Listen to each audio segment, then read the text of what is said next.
By the 1970s, South Africa had been banned from nearly every international sporting event except one.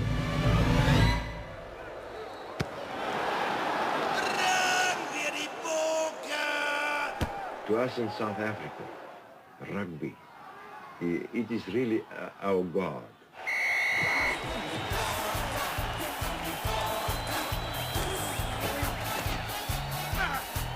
Rugby is probably as well supported in South Africa as baseball and football and basketball thrown together in the United States. I mean, it's the sport. The South African national team, the Springboks, was the #1 power in the world in rugby. They just crushed their opposition. South Africa wins by 17 points to 6. Springboks win an excellent game by 17 points to 5. It was a goal. Springboks won 8-3. 26-12. 5-0. 12-5. 44-0. So this was an enormous reinforcement of this Herrenvolk mentality, this notion of a super race, superhumans, not just white, but supreme white.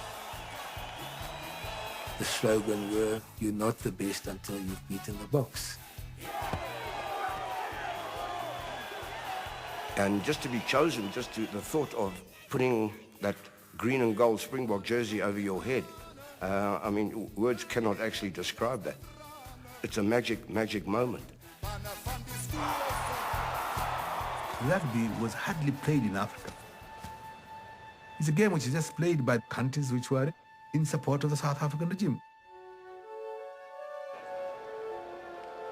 Now, if you want to touch, you want to really to vastly affect the feelings of the ordinary South Africans, the white South Africans in particular, rugby was crucial. But it is not an area where Africa had a lot of influence.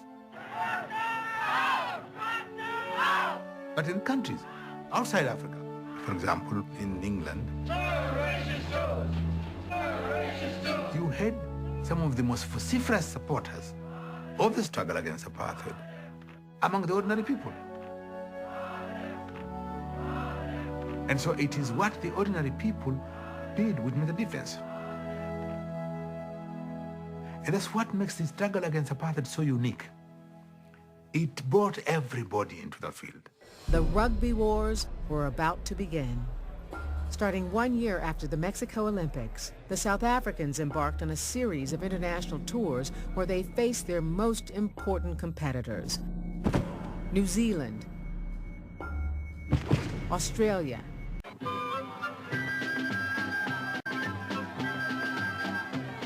Should politics be kept out of sport, or does that depend on your politics? South Africa was this year banned from the Davis Cup and the Olympic Games. The sporting relations between Australia and South Africa have not yet been subjected to the same strain. You've got to realise that South Africa is still a member of the United Nations.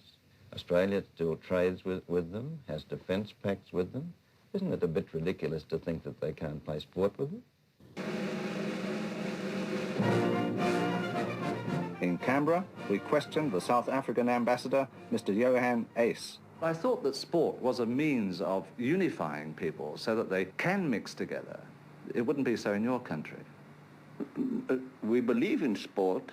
It's a great factor in bringing people together. Therefore, we have for generations sport relations with New Zealand, Australia, the UK and other countries. But internally, I mean, what's so wrong about coloured people and white people playing together on a sports field? They don't ask for it. They have never asked for it. But from outsiders, people sitting in armchairs overseas who have never been in our country, they want it.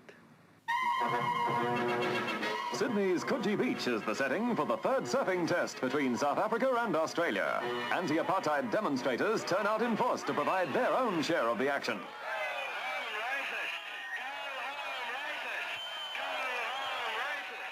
The life-saving demonstration was the first really big anti-apartheid demonstration in Australia. There were about 400 or 500 of us. We were believing that we could stop things that we didn't believe in, and we were seeing other people who'd stopped things and changed things, you know, and we were thinking, well, it's our turn.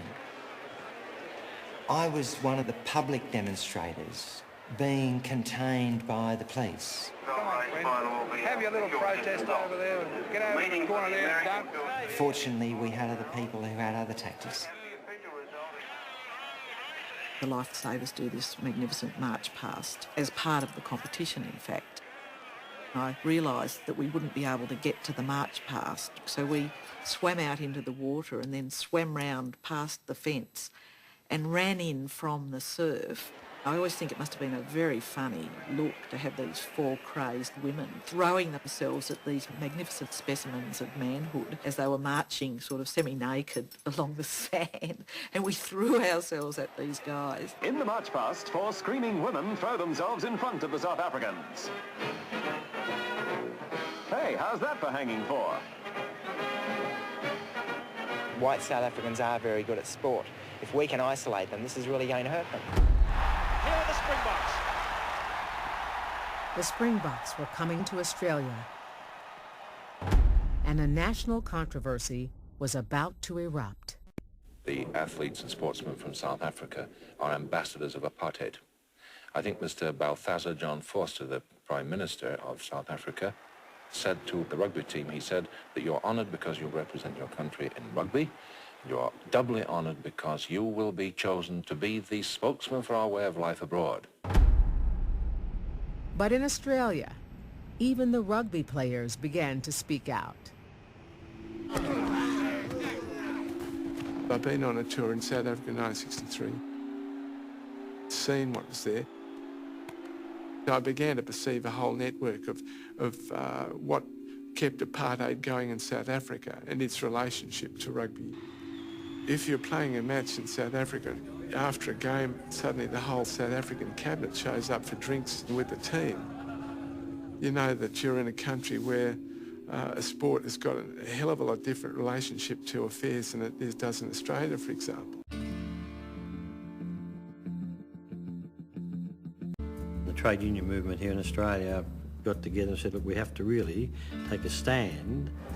And so we got support from workers at the airport. Any aircraft that carried any of them wouldn't get off the ground. That the trains that carried them wouldn't leave the stations. That major hotels, if they took the Springboks, well, then there'd be no service. So there was a whole number of bans put in place. And as a consequence, when they came here, they had to behave like fugitives. The national airline refused to transport us around, so we had to charter light aircraft. And it was quite a frightening experience. First of all, you're putting all your baggage in the wings and in the propellers, and then you get onto this light aircraft with all the big, massive forwards. And please believe me, they weigh a lot. And I thought, no, hang on, this little thing can't take off with these people. So it was quite a hair-raising experience.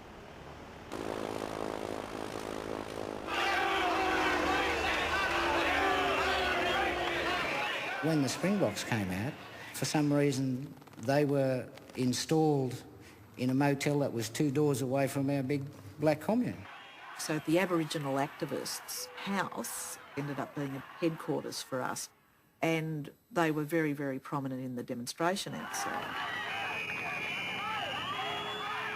We were approached by a guy who had played rugby for Australia in South Africa, and in South Africa had acquired these 3 genuine Springbok football jumpers. He said, when I was in South Africa, the mere proposition that any black person would ever wear this revered and haloed symbol of Afrikanerdom, it would make the broader Bund have a heart attack. So 3 of us put these football guernseys on, and all we did was stand out the front of the vigil. It was worth it just to see the looks on these big South African rugby players' faces. They were furious, and if there hadn't been a lot of police there, they probably would have killed us.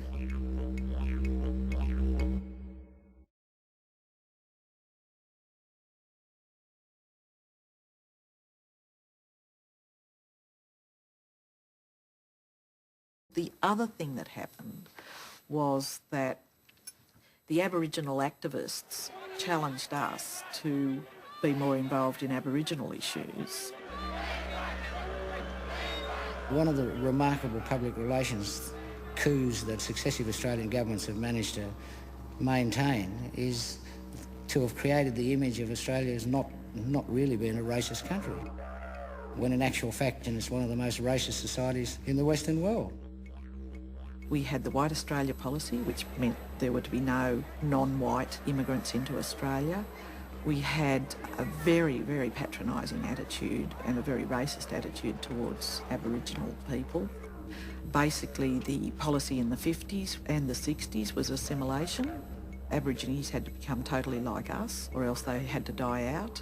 We are the only country on earth with a legal system which denies any title in land whatever to the original inhabitants. The Rhodesians do, the South Africans do, we don't. The Europeanism, they conquered the Aborigine, and therefore I think that the land's ours. Smash apartheid! Smash apartheid! So a dialogue began to happen between the political activists and the Australian anti-racist people. We said to them, well, how is it that you people can get so head up without at the same time getting as angry about what's going on here, where instead of you being able to point the finger at the Afrikaners, have you considered that in this country, you people might be part of the problem rather than part of the solution, which is what you see yourselves as now? You're addressing your own racism if it's your own backyard. And I think that's, your own racism is what you're like yourself, and I was still coming to terms with that. From a moral point of view, I think Australians are now looking at race more keenly than they've ever done before. I think to this extent the demonstrations have made a good point. We're much more sensitive about our Aboriginal treatment now. I hope we'll be more sensitive about our immigration policy now. I think in this sense there's a good legacy. It prompted a fundamental rethink in themselves about, well, what is our position, They were forced to confront that sort of issue, and none of them had ever done that before. So it was good and healthy.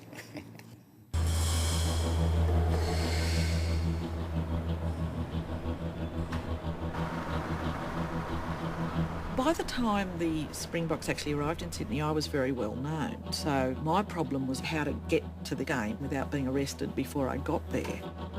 I think they were searching you at the gate. And so you could get in, but if you were carrying a bag, they'd want to look in your bag. If it was full of flares, you'd lose your flares.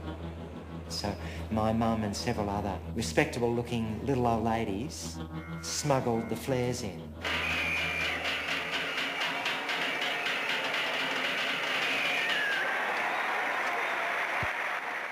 Rugby Union and its South Africa in white shorts on the attack against New South Wales. Watch this brilliant backline move as number 5, Jan Ellis, goes in for a try.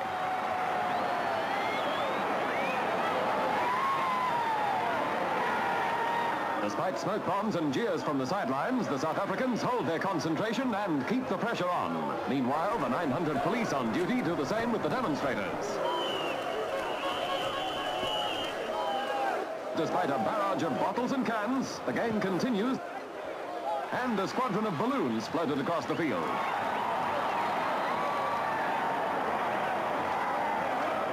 Shortly after half-time, my little sister and another friend and I ran onto the ground, and Verity, my little sister, said, "What do I do now?" And I said, "Grab the ball." So she grabbed the ball and kicked it.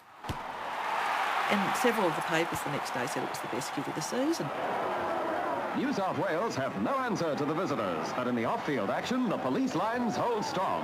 Only one protester manages to break through to the playing area, and there's practically no hold-up to the game. Final scores, South Africa 25, New South Wales 3. Police 150, demonstrators 1. What's your opinion of the demonstrators as a whole? You really want to know? Hairy goons. Hairy goons, mate. Gutter snipes. Well, I think it's a shocking demonstration by a lot of radical louts. You don't believe in the No, I do not. I don't think they give a bugger about anyone but themselves. For that reason, I seriously doubt that we can do any good, because I just don't think we have the power to penetrate them. The interesting thing about the Australian media was that as they berated us and attacked us for being rat bags and spoilt brats, or, you know, criminals in fact, they also then felt that they had to write about the issue so that they couldn't be seen as being racist. And actually quite often they wrote good articles about what was happening in South Africa. Protesters followed the Springboks throughout their tour, much to the displeasure of the Australian government.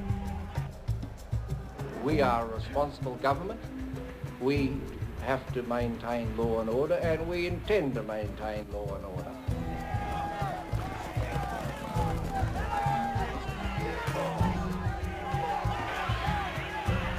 Abrogation of civil liberties, the army came in. I mean, it was real state of emergency stuff.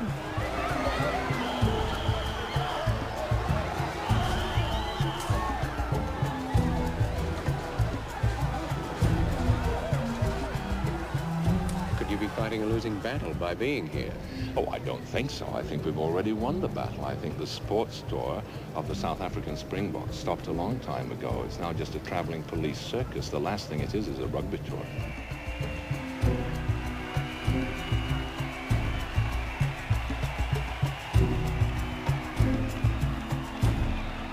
1971 was the last time we played against Australia.